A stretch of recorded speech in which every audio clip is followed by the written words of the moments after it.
Hello दोस्तों, test quiz में आपका बहुत बहुत स्वागत है। मैं ब्रज किशोर आपके सामने उपस्थित हूँ। तो चलिए हम लोग ना एक नए चैप्टर को फिर से पढ़ते हैं। तो लास्ट क्लास में ना अपने लोग क्या न्यूटन्स के तीनों गति के नियम को देखे थे। प्रथम गति अपने लोग जड़ता के नियम को समझे थे, क्या जड़ता होता है। दूसरी गति त्वरण को हम लोग कैसे ना बल और त्वरण के बीच में कैसे संबंध निकाल सकते हैं, है ना। अपने को क्या हुआ, किसी भी वस्तु के स्टेट को चेंज करने के लिए, उसके अपने को रूप को या अपने को मोशन के स्टेट को चेंज करने के लिए हमेशा का एक बल की जरूरत लगती है, उसको देखे थे। फिर तीसरा हम लोग ना नियम पढ़े थे कि क्या होगा, हमेशा क्या होगा, दो वस्तु जब भी ना टक्कर हो गया, एक पर दूसरी पर फोर्स लगाएगा तो हमेशा एक्शन और रिएक्शन होगा, वो हमेशा बराबर होगा। तो न्यूटन के तीनों गति को हम लोग बहुत अच्छे से देखे थे और बहुत अच्छे से समझे थे। यदि आपको किसी तरह से डाउट हो तो आप पीछा वीडियो हमारा देख लीजिएगा, लास्ट क्लास का वीडियो। तो उसमें बहुत अच्छे से ना ये तीनों चीज़ को हम लोग बहुत सारे पिक्चर से और बहुत तरीका से हम अपने लोग क्या कर आपको समझाने की कोशिश किए हैं। तो एक बार आप उस वीडियो को अच्छे से देख लीजिए, उसके बाद ही ना हमारी इस वीडियो को देखिएगा, क्योंकि ये न्यूटन के जो गति के नियम है ना, उसी पर ये चैप्टर क्या आधारित है। तो यदि आप न्यूटन के गति के नियम को अच्छे से नहीं समझते हैं तो इसको क्या हो, थोड़ा समझने में परेशानी आएगी आप लोग को। इसलिए मेरा रिक्वेस्ट है आपसे कि पुराना हमारा वीडियो पढ़े देखिए, जो न्यूटन के तीनों गति के नियम को अच्छी तरह से समझिए। और यदि आप न्यूटन के गति को अच्छी तरह से समझ गए हैं तो आप ना इसका उपयोग बड़ा आसानी से कर सकते हैं संवेग संरक्षण के नियम का। तो आइए यहाँ पर आप लोग आगे निकलते हैं और हम लोग क्या करते हैं, संवेग संरक्षण को अपने लोगों समझते हैं। तो सबसे पहले क्या है, ये हो गया है संवेग है क्या ना। तो सबसे पहले क्या है, संवेग आपको बताना चाहता हूं। तो क्या हो रहा है कि कोई भी अपने को ऑब्जेक्ट है, कोई भी वस्तु है कि अपने को मोशन में ऐसा जा रही है ना, तो इसका क्या एक मास होगा, इसको m1 बोलते हैं और इनिशियल स्पीड क्या u1 है ना। तो इसका मास है। तो हम लोग जो संवेग बोलते हैं ना, अपने को संवेग जो हो गया, संवेग इक्वल टू क्या होता है, मास इनटू अपने को वेलोसिटी ना, उसका गति। तो द्रव्यमान, जो वस्तु का द्रव्यमान है और उसकी जो गति है ना, उस दोनों को हम लोग क्या गुणनफल को क्या बोलते हैं, संवेग बोलते हैं ना। तो ये क्या होगा, हर अपने को वस्तु में कुछ ना कुछ संवेग है ना, यदि वो गति में है। यदि मान लीजिए कोई वस्तु की गति क्या है, शून्य है, u बराबर 0, तो क्या संवेग क्या होगा, शून्य हो जाएगा। तो कोई भी वस्तु ना यदि गति में है और उसका कुछ ना कुछ द्रव्यमान होगा ही, तो द्रव्यमान और हम लोग क्या करते हैं, उसकी गति को जो गुना कर देते हैं उसको हम लोग क्या बोलते हैं, संवेग बोलते हैं। तो है क्या, हम लोग इसमें क्या पढ़ने जा रहे हैं कि मान ले m1 u1 है, कोई भी एक अपने को ऑब्जेक्ट है और दूसरा ऑब्जेक्ट मान ले कि किसी दूसरे डायरेक्शन से ऐसा मूव कर रहा है, चाहे इसी डायरेक्शन में मूव कर सकता है। इसका क्या है m2 और क्या है u2 है ना। तो ये हो गया m2, इसका क्या हो गया, द्रव्यमान हो गया, और u2 क्या होगा, उसकी गति हो गई ना। तो ये क्या हुआ, m1 u1 क्या हो गया, इसका संवेग हो गया, और इसका संवेग क्या हुआ, m1 u2 हो गया। अब क्या हो गया, इसकी ना प्रारंभिक संवेग है ये ना, प्रारंभिक m1। अब ये क्या करता है, ये दोनों ऑब्जेक्ट कुछ देर बाद टकराता है ना, एक दूसरे से टक्कर आ जाता है। तो इसके बाद इसकी क्या होगी, गति में क्या है, कुछ परिवर्तन हो जाएगा। तो ये हो जाता है क्या, m2, और मैं मान लिया इसका v1 हो गया, गति पहले का m1 v1, ये मास m1 हो गया v1, और दूसरे का क्या हो गया यहाँ m2, और ये हो गया क्या v2 हो गया है ना। तो दोनों का क्या हुआ, टक्कर हो गया। तो ये टक्कर होने के पहले और टक्कर होने के बाद में ये गति हुई। तो संवेग संरक्षण का नियम क्या बोलता है, जो पहले की संवेग था क्या था, m1 u1 था, और प्लस क्या था m2 u1 था, ये क्या था u2 था। ये संवेग क्या था, पहले था अपने को बिफोर कोलिजन ना, कोई भी तरह का अपने को टक्कर होने के पहले का जो संवेग था ये था। अब टक्कर होने के बाद जो संवेग बचता है ये क्या होगा, m1 और हो गया v1, और प्लस क्या होगा m2 और v2 होगा। ये हमेशा क्या होगा, अपने को बराबर रहेगा ना। ये कैसा भी रहेगा, अपने को बॉडी रहेगा, ये इलास्टिक हो, इन इलास्टिक हो या प्लास्टिक हो, है ना। मतलब ऑब्जेक्ट क्या होगा, किसी भी टाइप का रहेगा, तो संवेग हमेशा क्या होगा, संरक्षित रहता है ना। जो पहले का जो संवेग का योग है ना, जैसे मान ले बहुत सारे अपने को क्या ऑब्जेक्ट एक साथ आकर टकरा रहे हैं, तो अपने को क्या होगा, जो उनकी प्रारंभिक संवेग है और टक्कर होने के बाद जो संवेग होगा वो हमेशा क्या होगा, अपने को बराबर रहता है। तो ये जो सिद्धांत है इसी को हम लोग क्या बोलते हैं, संवेग संरक्षण सिद्धांत ना। तो इसको अपने लोग ना यहाँ से अच्छी तरह से देखते हैं और इसको हम लोग ना समझने के यहाँ पर कोशिश करते हैं क्या रहेगा ऐसा करने के लिए। तो यहाँ पर ये दिखा रहे हैं संवेग संरक्षण हो गया ऐसा, समय संरक्षण ऐसा रह गया है। तो यहाँ पर हम लोग ना देखते हैं तो क्या होगा, कणों के प्रारंभिक परस्पर संपर्क की एक पृथक प्रणाली की कुल गति क्या हो संरक्षित होती है। तो मैं क्या करें, कोई भी अपने को सिस्टम है उसमें कई सारे कण हैं, सबकी क्या होगा कुछ ना कुछ अपने को द्रव्यमान होगा और उसका क्या होगा कुछ ना कुछ उसकी गति होगी। तो जो दोनों का जो गुणनफल होगा ना वे हमेशा क्या होगा, हमेशा क्या संरक्षित होगा। तो ये बता रहा है कणों के परस्पर संपर्क की एक पृथक प्रणाली की कुल गति हमेशा संरक्षित होती है ना। तो इसको हम लोग यहाँ पर और देखते हैं। तो यहाँ से ऐसा करके दिखा रहा है। तो अपने लोग क्या हो रहा है, यहाँ पर एक मैं उदाहरण से यहाँ पर आपको दिखाना चाह रहा हूँ। तो अभी क्या है, ये एक अपने को बोर्ड है जिसको हम लोग कैरम बोर्ड को हमेशा खेलते हैं। तो यहाँ पर एक कॉइन है और दूसरी क्या यहाँ एक गोटी यहाँ है और दूसरी गोटी यहाँ है। अभी क्या दोनों स्थिर है, मैं यहाँ से फोर्स को यहाँ लगाऊंगा तो इसकी कुछ ना कुछ गति होगी और इसकी गति क्या है रुकी हुई है ना। तो ये क्या हो m1u1 हो जाएगा इसकी गति और इसका m2u2 हो जाएगा। ये क्या 0 है, तो इसका टोटल संवेग क्या हुआ m1u1 हो गया। अब क्या हुआ, टकराने के बाद ये दोनों ही ऑब्जेक्ट क्या हुआ किसी अपने को गति से मूव करेगी। तो इसका टक्कर के बाद जो संवेग बचता है ना, तो इसका क्या होगा m2 अपने को u2 हो जाएगा v2 और ये हो जाएगा क्या अपने लोगों का m1 और क्या v1। तो इसका और इसका जो संवेग होगा वे दोनों हमेशा क्या होगा आपस में बराबर रहेगा ना। तो इसको अपने लोग ना यहाँ पर देख करके ये करते देखिए क्या हुआ, ये टकराया तो इसके बाद अपने लोग का ये हो गया। तो ये देखिए पहले क्या था, संवेग ऐसा था, यहाँ पर ये जो संवेग था ऐसा था है ना, टक्कर होने के बाद क्या हो ये ऐसा चला जाता है ना। ये तो ये कोई भी चीज ऐसा टक्कर होती है तो पहले की संवेग है ना, प्रारंभिक संवेग और अंतिम संवेग हमेशा क्या होगा स्थिर रहेगा। तो इसी को हम लोग क्या बोलते हैं, संवेग संरक्षण बोलते हैं है ना। तो इससे हम लोग ना क्या करते हैं यहाँ पर आगे निकलते हैं। तो आइए इसको हम लोग देखते हैं, इससे स्केलर क्या होगा, इसको संवेग को हम लोग दो तरीका से पढ़ सकते हैं, एक क्या हुआ सदिश के तरह से और एक क्या हुआ अदिश के तरह से। तो हम लोग ना इसको क्या करते हैं सदिश के तरह से ना अभी यहाँ पर देखते हैं। तो इसको अपने लोग को सदिश की तरह से यहाँ पढ़ते हैं। तो क्या हो रहा है, यहाँ पर कोई एक कार है ये जा रही है और छोटी कार है उसे ना टकरा जाती है ना। बड़ी कार है यहाँ जा रही है और ये छोटी कार से यहाँ पर क्या टकरा जाती है। तो यहाँ मान लीजिए विभिन्न वेगों के साथ एक बड़ी और छोटी कार एक ही दिशा में चलती है ना। तो क्या हो रहा है, अपने को विभिन्न वेगों से एक बड़ी और छोटी कार एक ही दिशा में क्या कर रही है चल रही है यहाँ से।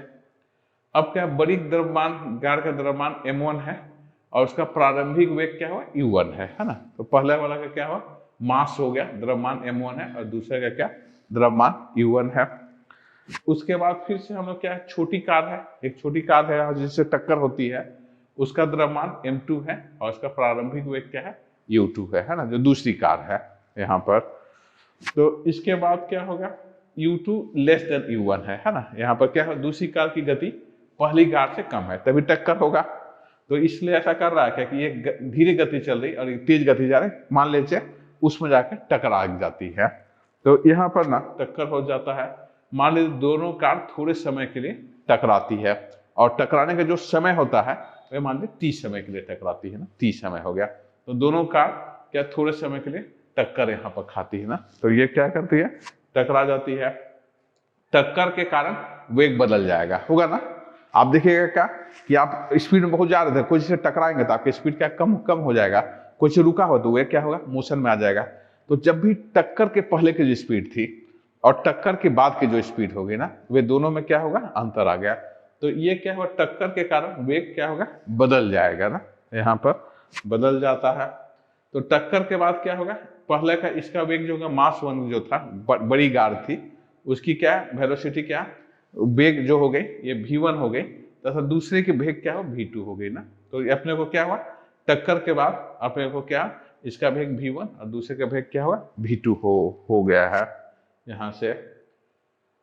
तो इससे ना अपने को क्या हुआ आगे, और यहाँ पर हम लोग निकल रहे हैं। तो मान लीजिए कि टक्कर के दौरान बड़ी कार अपने को एक बल लगाती है तथा छोटी कार तो अपने को F21 छोटी कार के पर, और बदले में छोटी कार बड़ी कार पर एक अपने को लगेगा। तो क्या होगा, जब भी ना दो कार ऐसा करके टकराई, एक बड़ी कार एक है, तो यहाँ बीच में एक फोर्स आ जाता है। तो ये 1 है, ये 2 है ना।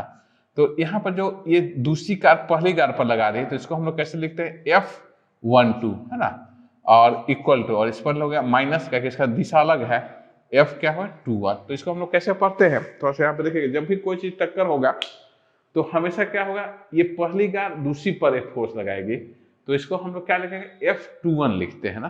तो क्या है, दूसरी कार पर पहली कार के द्वारा, तो इसको हम लोग पढ़ेंगे F21। ये क्या, force on car two due to car 1, मतलब पहली बल दूसरी कार पर पहली कार के कारण ना। तो ये जो फोर्स लग रहा है F21, और फिर जो 2 लगा रहा है 1 पर, इसको क्या कहते हैं, F12। हम लोग जानते हैं न्यूटन के थर्ड नियम से ना, जब भी दो आपके को टक्कर हो गया, दो ऑब्जेक्ट के पास फोर्स लगता है, तो हमेशा क्या होगा, बराबर होगा ना। अपने को असंभव है कि दोनों फोर्स अलग हो। तो हम लोग न्यूटन के थर्ड लॉ में देखे थे नियम में कि दोनों की फोर्स क्या होगा, बराबर है, बस उसकी दिशा क्या अलग होगी। तो इसलिए मैं इसको दिखा रहा हूँ, F12 जो हो जाएगा और ये F21 क्या होगा, एक दूसरे के क्या होगा, हमेशा बराबर होगा, और उनकी दिशा जो होगी हमेशा विपरीत दिशा होगी ना। तो इसको मैं ना यहाँ से दिखा रहा हूँ। तो ये फोर्स हो गया और उसकी जो दिशा हो गई ये हो गई है। तो ये छोटी कार है, तो इसके वेग क्या है, परिवर्तन होती है। तो ये क्या हो जाता है, U2 है, ये V2 में ना बदल जाता है इसका वेग, और मान ले U1 है, वे क्या करता है, V1 में बदल जाता है। तो इसका वेग क्या है, ऐसा करके परिवर्तित कर जाता है। तो इसमें संवेग परिवर्तन क्या होगा, इसको हम लोग निकालते हैं। तो हम लोग जानते हैं क्या, फोर्स बराबर बल बराबर द्रव्यमान गुने त्वरण ना। तो क्या होगा, F बराबर फोर्स, ये न्यूटन का सेकेंड लॉ हो गया, F21 बराबर M2 इंटू A2, जो उसमें ना ये हो गई है परिवर्तन हो गई है 1 में, तो ऐसा आ गया। तो इसको हम लोग ना, जो इसका जो परिवर्तन हो गया, तो पहले अपने को स्पीड U2 था, पहला प्रारंभिक क्या था, U1 था, U2 V2 minus U2 divide by 3 हो गया। तो ये A की वैल्यू को मैं यहाँ पर क्या किया, बैठा दिया है ना। तो यहाँ पर अपने लोग का ना दूसरे पर लग रही फोर्स ड्यू टू 1 के कारण, तो उसमें क्या हुआ, ये जो फोर्स लगा उसके कारण ये परिवर्तन हो गया। और इसको ना हम लोग उसके बाद फिर से क्या, बल एक दूसरे का परिवर्तन होता, तो मैंने पहले पर जो लगा तो उसका स्पीड क्या था, U1 था पहले अपने को ऑब्जेक्ट का, और उसका क्या अपने को वेलोसिटी परिवर्तन हो गया, क्या V1 हो गया ना, U1 से V1 हो गया। और यहाँ से ना अपने को क्या होगा, 1 2 बराबर M A2 होता है, M1 A2 है ना। तो इस पर हो गया 1 पर अपने को ये फोर्स लगा, और इसको ना हम लोग क्या किए, इसका जो त्वरण निकला V1 से V2 बाई T समय में चेंज हुआ, ये हो गया। हम जानते हैं न्यूटन के ना अपने को थर्ड नियम से ये हमेशा ये और ये क्या होगा, दोनों बराबर होगा ना हमेशा। तो इसको अपने लोग ना क्या कर रहे हैं यहाँ से, तो न्यूटन के तीसरे नियम के अनुसार F21 बराबर क्या होगा, F12 हो जाएगा है ना। दोनों अपने को ये और ये क्या होगा, एक दूसरे के बराबर होगा न्यूटन के क्या, तीसरी गति के नियम से। तो यहाँ पर करने के बाद ना तो क्या होगा, इसको मैं बराबर कर लिया F21, तो F21 की वैल्यू को यहाँ रख दिया, इस वैल्यू को, और ये जो वैल्यू था उसको मैं यहाँ रख दिया। तो ये ना M21 ऐसा रख लिया यहाँ पर। और इसके बाद ना इसको हम लोग क्या कर रहे हैं, टाइम से टाइम क्या किए, कैंसिल कर दिए, हटा दिए ये नीचे। तो अब क्या हुआ, M2 और ये हो जाएगा V2 माइनस U2 और इक्वल टू माइनस यहाँ पर आ जाएगा, और ये U1 माइनस U1 हो जाएगा है ना। तो यहाँ पे माइनस आ जाएगा, और इसको ना अपने लोग क्या कर रहे हैं, ऐसा कर इसको गुना कर ले रहे हैं। तो M1 V2 और M2 V1 equal to M1 V1 और माइनस M2 V2 ऐसा हो गया। फिर मैं इसको ना क्या किया, एक साइड में लेकर के चला जा रहा हूँ। तो इसको ना हम लोग जब साथ लेकर के चलेंगे तो क्या, M1 V1 plus M2 V2 equal to M1 U1 और क्या होगा, M2 V2। तो ये थोड़ा सा याद रखिएगा, ये क्या संवेग संरक्षण का क्या होगा, यही नियम होता है। तो हमेशा थोड़ा सा हम लोग को याद रखना होगा। तो क्या होगा, संवेग जो पहले था ना, ये प्रारंभिक संवेग हम लोग बोलते हैं। तो ये मास गुने u1 हो गया velocity plus m2 into you, तो ये हो गया पहला प्रारंभिक हो गया, और ये जो हो गया बाद का होगा, तो m1 v1 और प्लस m2 v2 हो गया, दोनों ये बाद का हो गया। दोनों का जो योग होगा ना, ये हमेशा क्या प्रारंभिक वेग और अंतिम जो होगा ये हमेशा क्या होगा बराबर होगा। इसी को हम लोग क्या बोलते हैं संवेग संरक्षण। तो थोड़ा सा याद रखिएगा, बहुत सारे क्वेश्चन बनाने में ये काम आता है। तो प्रारंभिक संवेग क्या है m1 u1 plus m2 u2, और अंतिम संवेग क्या है m1 v1 plus m2 u2, और ये हमेशा क्या होगा आपका बराबर ऐसा आ जाता है। तो ये है टक्कर के बाद का कुल संवेग इक्वल टू टक्कर के पहले का कुल संवेग, तो है ना। तो ये क्या संवेग क्या होगा हमेशा टक्कर के बाद का कुल संवेग बराबर होगा टक्कर के पहले का कुल संवेग। तो इसको हम लोग क्या बोलते हैं संवेग संरक्षण नियम ना, यहाँ से ऐसा ये कर लेते हैं। तो ये हो गया संवेग संरक्षण नियम ऐसा है।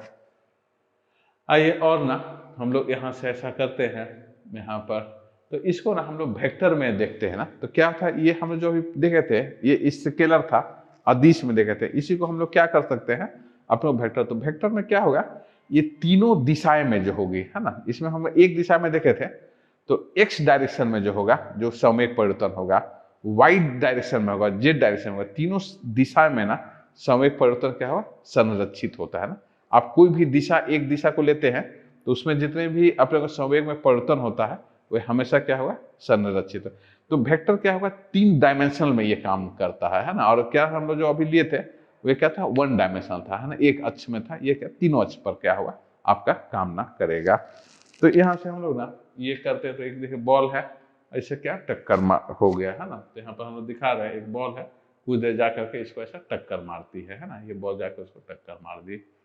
अब हो गया क्या, तो यहाँ पर देखते हैं तो ये पहला बॉल था, ये मास ए था, ए फर्स्ट था, और उसका क्या था वेलोसिटी क्या va है।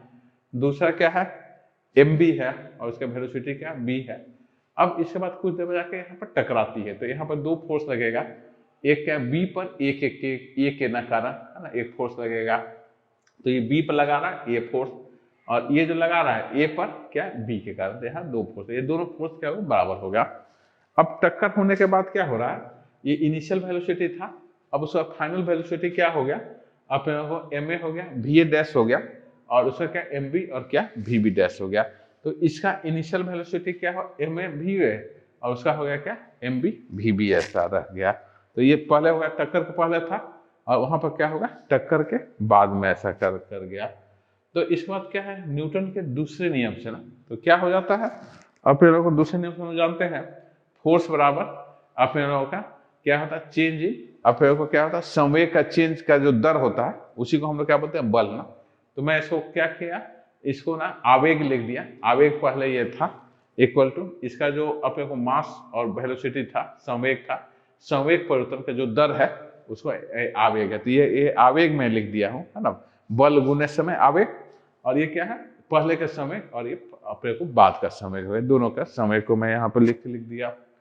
तो ये इसी तरह से क्या हुआ, ये सेकेंड वाला के कारण क्या हुआ, फिर ये बी पर चला आया, ये था, ये सेकेंड वाला में क्या बी पर आ गया। न्यूटन के थर्ड लॉ हम जानते हैं ये फोर्स क्या होता है दोनों बराबर हो जाता है ना। अपने लोगों को क्या होता है क्रिया और प्रतिक्रिया हमेशा क्या होता है बराबर होती है ना, और एक दूसरे के क्या विपरीत दिशा में होती है। तो विपरीत दिशा में होती क्रिया और प्रतिक्रिया बराबर होती है तो इसलिए बराबर हो गई, और विपरीत दिशा में होती है उसलिए मैं यहाँ ऋणात्मक लगा दिया ना, क्योंकि दोनों क्या है विपरीत दिशा में है यहाँ पर।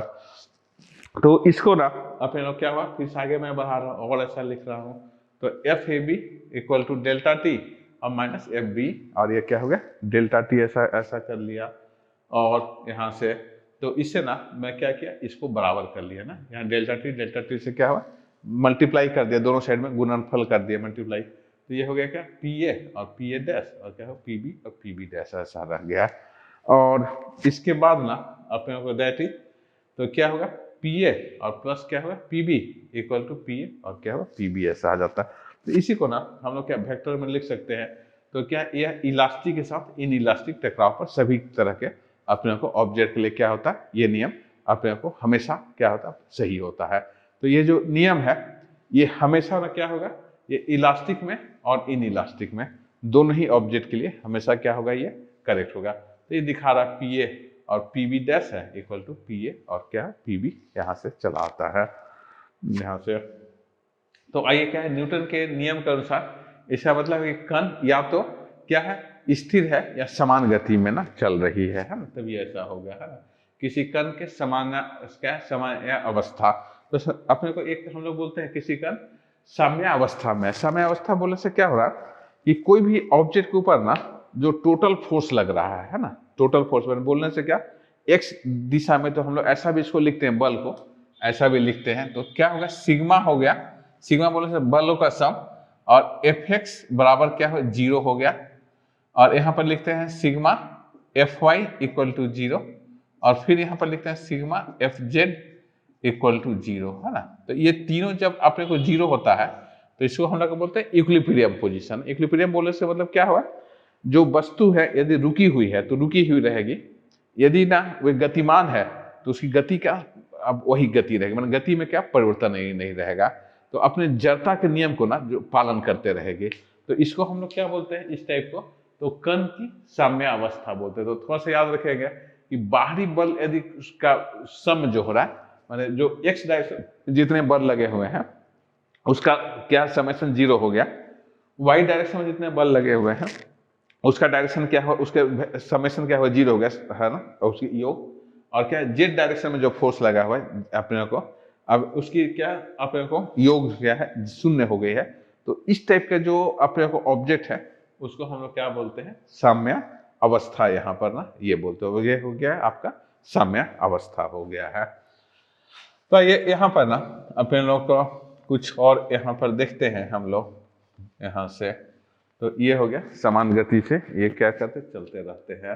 तो ये हो गया F1 हो गया, और दूसरा बल क्या F2 ऐसा आ गया है, तो F1 बराबर माइनस F2 हो गया। तो दो बल बराबर और विपरीत होना चाहिए ना यहाँ पर, और ये हो गया और F1 प्लस F2 बराबर क्या हो गया 0 हो गया, और तीनों समावर्ती बल के तहत संतुलन F1 F2 एंड F3 हो गया कि आवश्यकता है कि उन्हें सदिश या शून्य होना चाहिए ना यहाँ से। तो ये होगा तीनों का योग जो होगा F1 plus F2 plus F3 बराबर क्या होता है ये 0 ऐसा आ जाता है यहाँ से, है ना। तो ये हो तीन बल हो गया F1 F2, और इसका जो अपने को रिजल्टेंट होगा F3 ये हमेशा क्या होगा आपका 0 होगा। पहला हो गया, दूसरा हो गया, और तीसरा क्या है ना। तो इसको ना अपने को ये हमेशा, तो तीनों को कैसा रखेंगे ऐसा होगा, तो अपने को ऐसा रखना है। इसको मैं दोनों का रिजल्टेंट निकाल रहा हूँ, तो रिजल्टेंट निकालने में कैसा होता, एक हम लोग पैरेललोग्राम को वहाँ पर एक समांतर चतुर्भुज हम लोग बनाते हैं इसका, और समांतर चतुर्भुज का जो कर्ण होगा इसके बराबर आना चाहिए, तो ये क्या कर्ण पर ऐसा आ जा रहा है ना। तो ये क्या रहा है, इसको हम ऐसा उलट दिए और इसके ऊपर रख रहे हैं, तो ये क्या हो रहा है ऐसा 0 आ जाना चाहिए, तो ये बराबर आ जा रहा है, तो मैंने ये साम्य अवस्था का पोजीशन। तो कैसा रहेगा, कोई बल बना साम्य अवस्था में है, कैसे पता करेंगे, तीन बल है, तो एक पहला यहाँ एक बल ऐसा पहला, दूसरा और तीसरा, तीनों को हम लगा लें। अब इसका दोनों का ना F1 और F2 का क्या रिजल्टेंट हम लोग फाइंड आउट करते हैं। तो कैसे फाइंड करेंगे, अपने को वहां पर एक अपने को ये बना रहे हैं, है ना, यहाँ पर समांतर चतुर्भुज, और समांतर चतुर्भुज बना कैसा दिखा रहे हैं, इसको क्या किए यहाँ से उलट लिए और इसको ना अपने ले जाके ऐसा रख दे, उसके बराबर हो गया, मतलब क्या ये और ये एक दूसरे को कैंसिल कर दे रहा, और ये जो बल होगा ये क्या होगा 0। या इसको ना आप क्या हो त्रिभुज बना सकते हैं, दो को ऐसा जोड़ लेना, तीसरा ये तीनों यदि त्रिभुज पूरा हो जा रहा है ना, माने ये त्रिभुज पूरा हो जा रहा है, तो इस टाइप का जो बल आता है उसको हम लोग क्या बोलते हैं शून्य ऐसा आ गया। तो इससे ना अपने लोग को यहाँ से और निकालते हैं अपने को। तो ये हमेशा ना क्या रहेगा कि जब भी ना कोई एक से अधिक बल हो, 1 2 3 4, है ना, ऐसा रहेगा, एक बल है, दूसरा हो गया, तीसरा, चौथा, और ये क्या हो रहा है एक क्लोज पॉलीगॉन बना ले रहा है ना, मैंने एक क्या हो रहा है बहुभुज बना रहा है, और एक दूसरे को क्या है जहां से स्टार्ट हो रहा है वहीं खत्म कर रहा है, तो ये क्या संतुलन में होगा। तो आप ना कई सारे फोर्स है, कई सारे बल आपके पास है, और उसको आप निकालना चाहते हो क्या, उसके क्या आप अपने को संतुलन में है क्या, तो सब अपने को क्या बल को आप खींचते जाओ वेक्टर के हिसाब से, और यदि ना क्या हो रहा है क्लोज अपने को फिगर बन जा रहा है ना यहाँ पर, तो क्या हो रहा है यदि बहुभुज है और वो क्या है अपने को बंद बहुभुज बन जा रहा है, तो इसका मतलब क्या है ये संतुलन में है, जो फोर्स है वे क्या होगा आपका संतुलन में है। तो इसी को दिखा रहा है।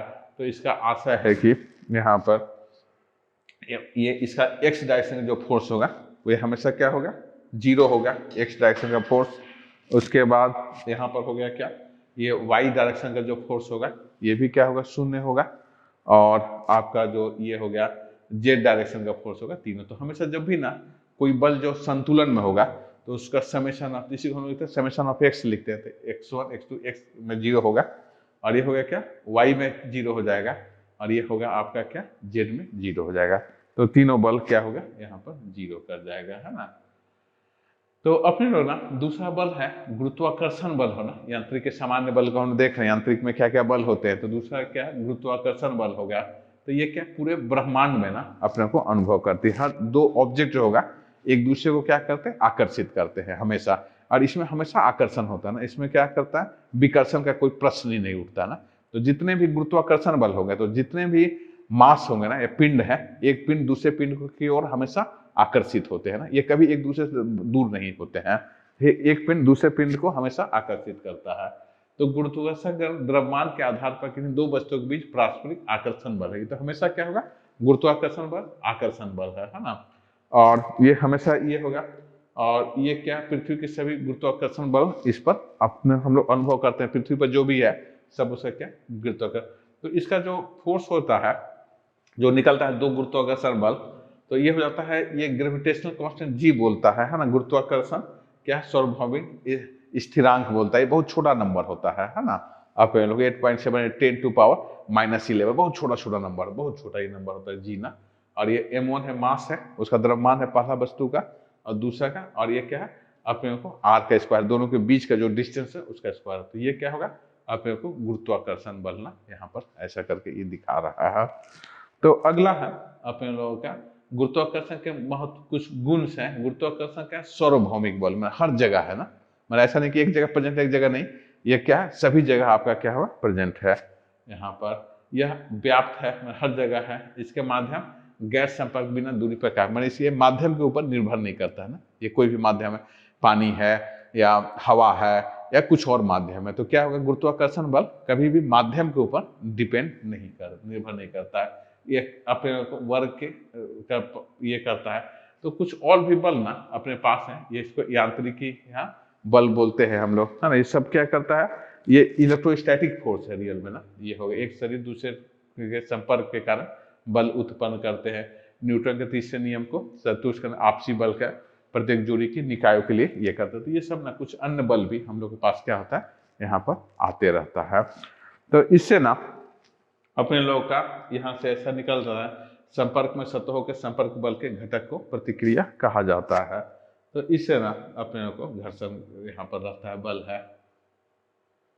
तो यहाँ पर एक और बल हम लोग दिखा रहे हैं, इसको हम लोग बॉयंसी फोर्स कहते हैं। यहाँ से कोई भी चीज को आप देखेंगे, कोई भी वस्तु को अपने को किसी पानी में, लिक्विड में, है ना, अपने को द्रव में डाला जाता है, तो उसमें क्या होता है, एक कम, उसका वेट क्या कम हो जाता है ना। इसमें हम लोग डालते हैं तो इस सब तरफ से फोर्स, इसमें बल लगता है ना सब तरफ, और ये क्या ऐसा करके ऊपर आ जाता है ना यहाँ से। तो इसको हम लोग क्या बोलते हैं, इसका वजन है, वेट नीचे आ गया, और इसको हम लोग क्या बोलते हैं, बॉयंसी फोर्स ना। अपने लोगों का आर्किमिडीज का जो सिद्धांत था अपने को, तो इसको क्या बोलता है, बॉयंसी फोर्स यहाँ आ गया है ना। तो यहाँ पर बल आ गया, और इससे जो हो जाएगा आपका ये बॉयंसी फोर्स ऐसा आ गया। हाँ, तो तरल में डूबे हुए ठोस पदार्थ में विस्थापित तरल के वजन के बराबर ऊर्ध्वाधर्मी बल यहाँ पर होता है ना। तो क्या है, अन्य समान बल में स्प्रिंग में तनाव के कारण होता है। देखिए एक तीसरा ऐसा बल होता है, इस स्प्रिंग के ना कारण ऐसा बल हो रहा है। तो ये हो गया हमारा एक बल है। तो इसको मैं क्या हुआ, कोई चीज ऐसा करके इसको दबा लेता हूँ, है ना। तो ये क्या, एक फोर्स हो गया। तो इसमें एक स्प्रिंग कांस्टेंट का kx ऐसा हो जाता है। यहाँ बॉल रखा है, मैं छोड़ू तो ये ऐसा हो जाता है। तो देखिए ऐसा बहुत बार हम लोग यूज करते हैं, बॉल को ऐसा फेंकने के लिए मशीन भी होती है, लोग क्रिकेट में प्रैक्टिस करते हैं बॉल को। तो बहुत आप ना स्पीड में ना बॉल को फेंक सकते हो, अलग अलग स्पीड सेट करके अलग अलग डायरेक्शन में। तो बहुत क्या करते हैं हम लोग ना, बॉलिंग वगैरह को प्रैक्टिस करने के लिए ऐसा अपने को ये डिवाइस का यूज करते हैं, जो क्या करती है, मशीन ही ना बॉल फेंकते रहती है। और क्या करते हैं, बैट्समैन सामने बैठ करके और उसका क्या करते हैं, अपने को प्रैक्टिस करते रहते हैं। तो ये जो बल हो रहा है ना, ये सब फेंक रहे हैं, तो यहाँ से क्या ऐसा करके ये ऐसा निकल जा रहा है ना, यहाँ से ऐसा निकल जा रहा है। तो ये भी ना एक अपने को क्या बल हो गया। तो ये हम ना अपने को ये कर जाता। तो ये हम जो फोर्स आता था इसका रहेगा, इसको हम लोग क्या बोलते हैं, स्प्रिंग कांस्टेंट है, के है, और कितनी दूरी से ये दबा है, एक्स, उसको एक्स बोलते हैं। तो एफ बराबर क्या होता है, -kx होता है। तो ये भी ना एक अपने लोगों को क्या होता है, बल ऐसा जाता है। तो उपलब्ध संपर्क मौलिक रूप से विद्युत से उत्पन्न होते हैं, है ना। तो इस पर ना अपने लोगों को क्या हो गया है, यहाँ पर कुछ हम लोग यहाँ से ऐसा करके घर्षण को देखे हैं, ठीक है। तो हम लोग ना यहाँ से अपने लोगों को ये करके ये कर लेते हैं, यहाँ से हम लोग यहाँ से ये। तो नेक्स्ट में हम लोग जो अगले जो चैप्टर होगा वे क्या होगा, घर्षण पढ़ेंगे, है ना। जो अगला हमारा चैप्टर होगा वो घर्षण होगा। तो हम लोग घर्षण को देखेंगे क्या कि कोई भी अब वस्तु होगा तो जब आप उसको मोशन देते हैं, मूव करते हैं, तो ये हमेशा क्या मोशन को क्या करता है, अपोज करता है ना, रोकता है। तो उस टाइप के बल को हम लोग क्या बोलते हैं, घर्षण बोलते हैं। तो क्या हुआ, घर्षण जो होता है ना वह बेसिकली क्या 3 प्रकार के होता है ना। तो एक क्या हो जाता है, स्टैटिक जो रुका हुआ वस्तु है और उस समय जो घर्षण जो उत्पन्न करता है उसको हम लोग क्या बोलते हैं, स्टैटिक घर्षण। जब ये मोशन में आ जाता है, चलने लगता है, तो इसको क्या बोलते हैं, गतिज या सर्पी घर्षण। और जब नहीं रोल होने लगता है, घूमने लगता है, क्या, लोटनी घर्षण। तो थोड़ा सा हम लोग नेक्स्ट क्लास में इसको डिटेल से पढ़ेंगे। तो हम लोग ना घर्षण को, अगला जो हमारा चैप्टर होगा घर्षण होगा, फ्रिक्शन हम लोग बोलते हैं, फ्रिक्शन अपने को घर्षण। तो घर्षण के 3 प्रकार होंगे। एक क्या, स्टैटिक फ्रिक्शन हम लोग बोलते हैं, क्या बोलते हैं, स्टैटिक घर्षण। दूसरा क्या हो रहा है, गतिज घर्षण हो रहा है। तो ये जब गति में रहेगा कोई ऑब्जेक्ट तो उसके कारण जो घर्षण होगा उसको क्या बोलते हैं, गतिज घर्षण। और तीसरा जब रोल करता है तो इसको हम लोग क्या बोलते हैं, लोटनी घर्षण। तो ये क्या 3 प्रकार के क्या होगा, ये घर्षण होते हैं, है ना। तो हम लोग अगले क्लास में ना इसको क्या हुआ डिटेल में पढ़ेंगे। तब तक के लिए हम लोग क्या देखिए यहीं पर, धन्यवाद।